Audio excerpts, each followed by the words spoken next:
विचार होता है। यदि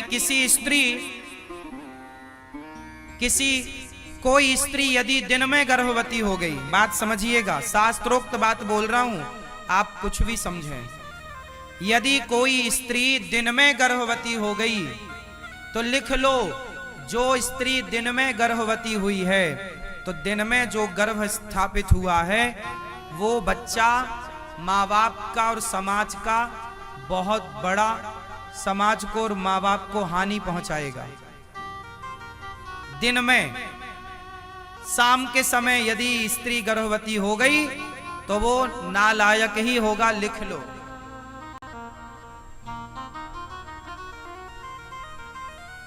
हिरण्याक्ष हिरण्यकश्यप इसका उदाहरण है। महर्षि कश्यप की पत्नी दिन शाम के समय अपने पति से बोलने लग गई कि मुझे काम का वेग है, आप मुझे संतुष्ट कीजिए। महाराज ने, पति ने रोका कि देवी ये संध्या का समय है, अभी गर्भाधान का मुहूर्त नहीं है, अभी गर्भाधान का शुभ समय ये शाम है, भगवान को याद करने का समय, और तुम क्या सोचे बैठी हो। पत्नी ने नहीं माना और पत्नी ने जिद की तो गर्भाधान हुआ। तो उस गर्भाधान से हिरण्याक्ष और हिरण्यकश्यप जैसे राक्षसों का जन्म हुआ। शास्त्र प्रमाण है। इसलिए हमारे यहाँ ये विचार भी होता है कि गर्भाधान कब होना चाहिए। इसलिए संयमी गृहस्थ में हो, पत्नी के साथ हो तो भी संयमी रहना है। संतान के लिए विचारवान होना है। क्या होना है? विचारवान। खूब तरीके से हमने समझाया, आप समझदार होंगे, समझ गए होंगे कि संतान के प्रति लापरवाही नहीं, बहुत श्रेष्ठ संतानों की जरूरत है। कहां गई वो झांसी की रानी, कहां गए विवेकानंद, कहां गए रामकृष्ण, कहां गए और महाराणा प्रताप शिवाजी। ऐसी संतान चाहते हो, समाज के हित के लिए संतान चाहते हो, अपने परिवार और कुटुंब और खानदान के हित की संतान चाहते हो, तो फिर आपको संतान से जुड़ा हर नियम पालन करना पड़ेगा। श्रेष्ठ संतान चाहिए तो अब कैसे संतान उत्पन्न करना है, अब ये विचार करना होगा। दशरथ जी ने संतान उत्पन्न करने के पहले यज्ञ किया था, पुत्रेष्टि यज्ञ, तब जाके उनके यहाँ भगवान राम, लक्ष्मण, भरत, शत्रुघ्न जी का जन्म हुआ था। जब आप यज्ञ करेंगे, सात्विक विचार रखेंगे, अच्छे राह पर चलेंगे, और जब पत्नी अच्छे विचार वाली होगी, पति अच्छे विचार वाला होगा, और दो अच्छे विचार वाले जब मिलेंगे तो जब संतान होगी तो एक श्रेष्ठ संतान का जन्म होगा, अच्छे विचारों वाली संतान का जन्म होगा। जब माँ बाप का आचार विचार ही बिगड़ जाएगा तो संतान कैसी होगी?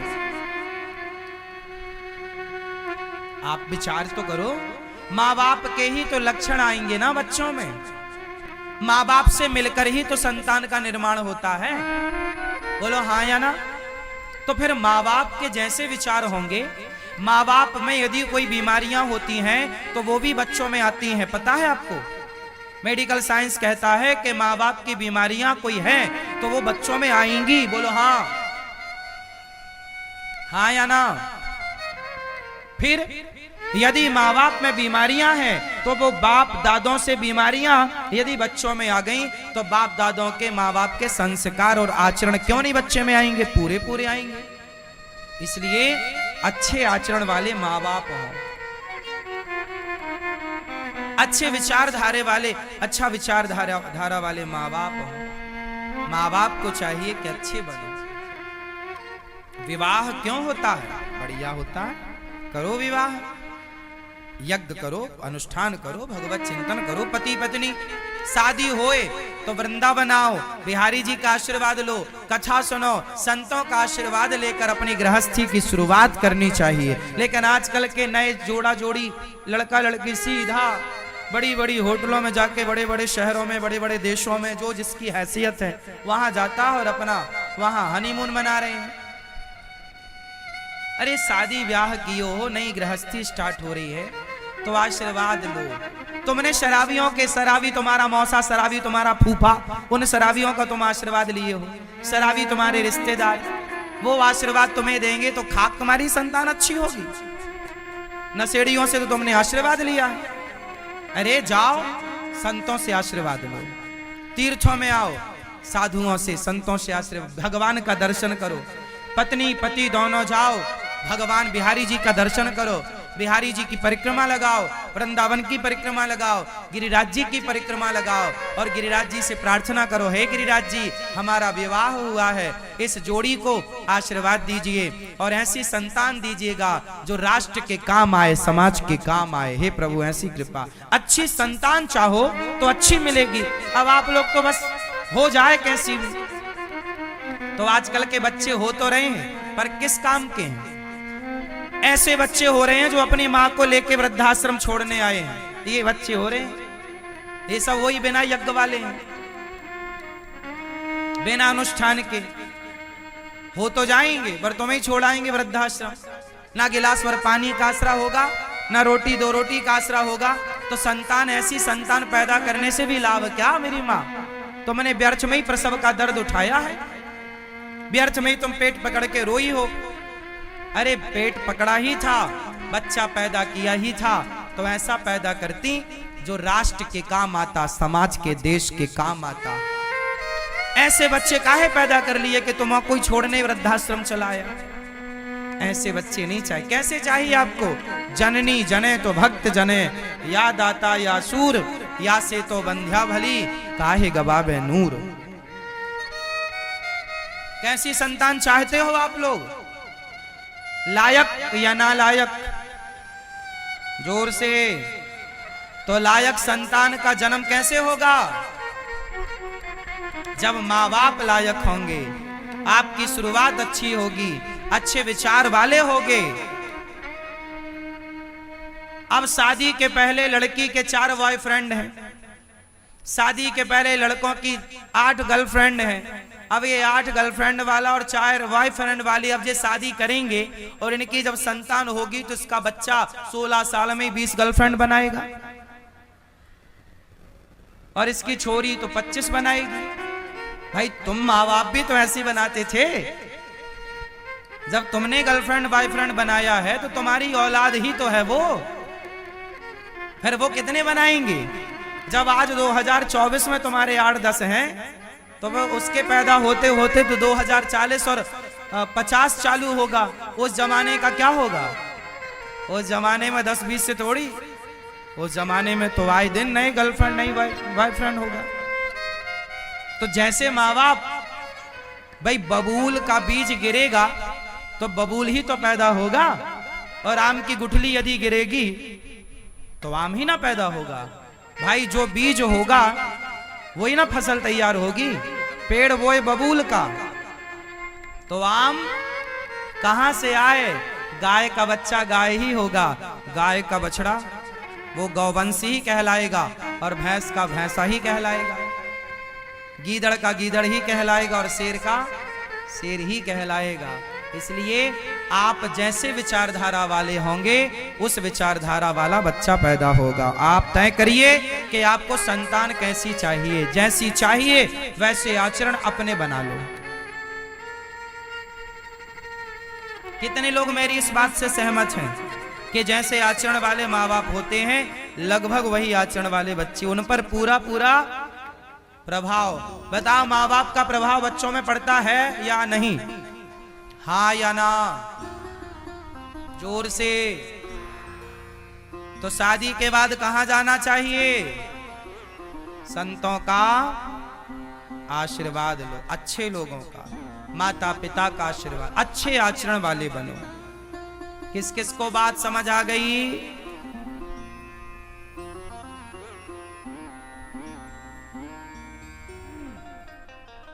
आप में से कितने लोग इस बात से सहमत हैं कि आज शादियों में सबसे ज्यादा लोग शराब पी के आते हैं? सारे बाराती शराब के नशे में, सारे नहीं मतलब 98% तो मान लो आप, 95 मान लो, और क्या लोग शराब के नशे में होते हैं? बोलो हाँ। आजकल तो बड़े बड़े शहरों में शादियों में स्त्रियां तक शराब पीती हैं। हाँ या ना? आप लोग पीते हैं? नहीं? मैया आप नहीं? सही बताओ, कभी शराब नहीं पी आप? सहेली तो कह रही थी कि एक बार हमारे संग बैठ के पी रही थी आप। नहीं? हाँ।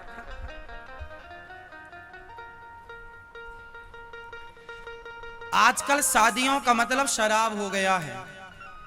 आजकल शादियों में जैसे लोग ना खाना पीने रखते हैं ना, बफर सिस्टम, स्टॉल लगाते हैं सब चीजों का, ऐसे एक शराब का भी अपना होता है, मैंने सुना है। क्या ये बात सही है?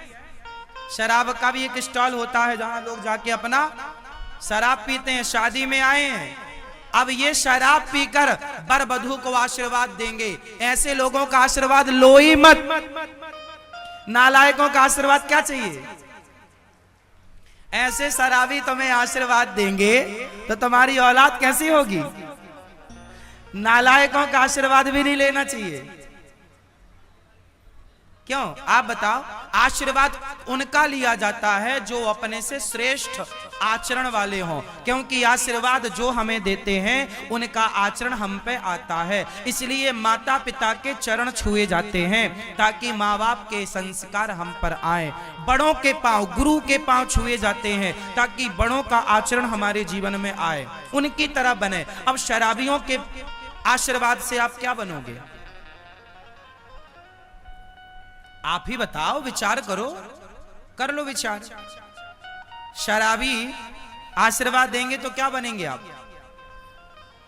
ये कौन सा आशीर्वाद देंगे? खुद तो झूम बराबर झूम शराबी हो रहे हैं नशे में। शादी विवाह में, विवाह एक यज्ञ है, इसलिए मेरी मां आप अपनी बेटी का विवाह करो, यज्ञ है। आप उस विवाह में ये शराब इत्यादि का अड्डा ना बनाओ, बेटी के भविष्य से खिलवाड़ ना करो। ऐसे लोगों को शराब, ऐसे लोगों को विवाह में बुलाओ ही मत जो शराबी हो। थोड़ा अच्छे आचार विचार रखो मेरी माँ। ये क्या आधुनिकता के नाम पे आज जो चल रहा है हुड़दंग, सही है? बताओ, सही है? फिर आने वाली समाज क्या आपसे सीखेगी? क्या होगा इस भारत का यदि ऐसे ही आचरण रहे कि हुड़दंग हो रही है आजकल शादियों में, शराब पी के लड़के नाच रहे हैं? ऐसी समाज नहीं चाहिए। अच्छे चाहिए ना। आपकी बेटी का विवाह हो रहा है, पाणी ग्रहण संस्कार हो रहा है। क्या हो रहा है? संस्कार है, संस्कार है, वो यज्ञ है। मंडप बनाया जाता है। मंडप जैसे यज्ञ का मंडप होता है ना, ऐसे दुल्हा दुल्हन जहां बैठते हैं उसे भी मंडप कहते हैं। क्या है वो? मंडप। और मंडप पुरानी पद्धति कैसी रही? जंगल से लकड़ियां लाई जाती थी। लकड़ी किसकी होनी चाहिए? ऊपर छाते थे, मतलब छाया होनी चाहिए। वहां पर पूरा देवी देवताओं का आवाहन किया जाता है। वहां पर यज्ञ होता है, हवन होता है। उस हवन कुंड के फेरे होते हैं, अग्नि साक्षी होती है, तब ना दुल्हा दुल्हन पूरा विधान करते हैं। आजकल वो विधान लोग जल्दी जल्दी कराते हैं और शराब की पार्टियों में खूब समय देते हैं। अब बताओ समाज की क्या स्थिति होगी? इसलिए विवाह का अर्थ है यज्ञ। हम अधिकारी हो गए इस विवाह से। अब हमें संतान उत्पन्न करने का, अब कैसे संतान उत्पन्न करना है, अब ये विचार करना होगा। दशरथ जी ने संतान उत्पन्न करने के पहले यज्ञ किया था, पुत्रेष्टि यज्ञ। तब जाके उनके यहाँ भगवान राम, लक्ष्मण, भरत, शत्रुघ्न जी का जन्म हुआ था। जब आप यज्ञ करेंगे, सात्विक विचार रखेंगे, अच्छे राह पर चलेंगे, और जब पत्नी अच्छे विचार वाली होगी, पति अच्छे विचार वाला होगा, और दो अच्छे विचार वाले जब मिलेंगे तो जब संतान होगी तो एक श्रेष्ठ संतान का जन्म होगा, अच्छे विचारों वाली संतान का जन्म होगा। जब माँ बाप का आचार विचार ही बिगड़ जाएगा तो संतान कैसी होगी? आप विचार तो करो। माँ बाप के ही तो लक्षण आएंगे ना बच्चों में। माँ बाप से मिलकर ही तो संतान का निर्माण होता है। बोलो हाँ या ना? तो फिर माँ बाप के जैसे विचार होंगे। माँ बाप में यदि कोई बीमारियां होती हैं तो वो भी बच्चों में आती हैं। पता है आपको? मेडिकल साइंस कहता है कि माँ बाप की बीमारियां कोई हैं तो वो बच्चों में आएंगी। बोलो हाँ, हाँ या ना? फिर यदि माँ बाप में बीमारियां हैं तो वो बाप दादों से बीमारियां यदि बच्चों में आ गई तो बाप दादों के माँ बाप के संस्कार और आचरण क्यों नहीं बच्चे में आएंगे, पूरे पूरे आएंगे। इसलिए अच्छे आचरण वाले माँ बाप हो, अच्छे विचारधारे वाले, अच्छा विचारधारा वाले माँ बाप हो। माँ बाप को चाहिए कि अच्छे बने। विवाह क्यों होता है? बढ़िया होता है, करो विवाह, यज्ञ करो, अनुष्ठान करो, भगवत चिंतन करो। पति पत्नी शादी होए तो वृंदावन आओ, बिहारी जी का आशीर्वाद लो, कथा सुनो, संतों का आशीर्वाद लेकर अपनी गृहस्थी की शुरुआत करनी चाहिए। लेकिन आजकल के नए जोड़ा जोड़ी लड़का लड़की सीधा बड़ी बड़ी होटलों में जाके, बड़े बड़े शहरों में, बड़े बड़े देशों में जो जिसकी हैसियत है वहां जाता है और अपना वहां हनीमून मना रहे हैं। अरे शादी ब्याह कियो हो, नई गृहस्थी स्टार्ट हो रही है तो आशीर्वाद लो। तुमने शराबियों के, शराबी तुम्हारा मौसा, शराबी तुम्हारा फूफा, उन शराबियों का तुम आशीर्वाद लिए हो, शराबी तुम्हारे रिश्तेदार, वो आशीर्वाद तुम्हें देंगे तो खाक तुम्हारी संतान अच्छी होगी। नशेड़ियों से तो तुमने आशीर्वाद लिया। अरे जाओ संतों से आशीर्वाद लो, तीर्थों में आओ, साधुओं से, संतों से आशीर्वाद, भगवान का दर्शन करो। पत्नी पति दोनों जाओ, भगवान बिहारी जी का दर्शन करो, बिहारी जी की परिक्रमा लगाओ, वृंदावन की परिक्रमा लगाओ, गिरिराज जी की परिक्रमा लगाओ और गिरिराज जी से प्रार्थना करो, हे गिरिराज जी हमारा विवाह हुआ है, इस जोड़ी को आशीर्वाद दीजिए और ऐसी संतान दीजिएगा जो राष्ट्र के काम आए, समाज के काम आए। हे प्रभु ऐसी कृपा। अच्छी संतान चाहो तो अच्छी मिलेगी। अब आप लोग तो बस हो जाए कैसी भी, तो आजकल के बच्चे हो तो रहे हैं पर किस काम के हैं? ऐसे बच्चे हो रहे हैं जो अपनी माँ को लेके वृद्धाश्रम छोड़ने आए हैं, ये बच्चे हो रहे हैं। ये सब वही बिना यज्ञ वाले हैं, बिना अनुष्ठान के हो तो जाएंगे पर तुम्हें ही छोड़ाएंगे।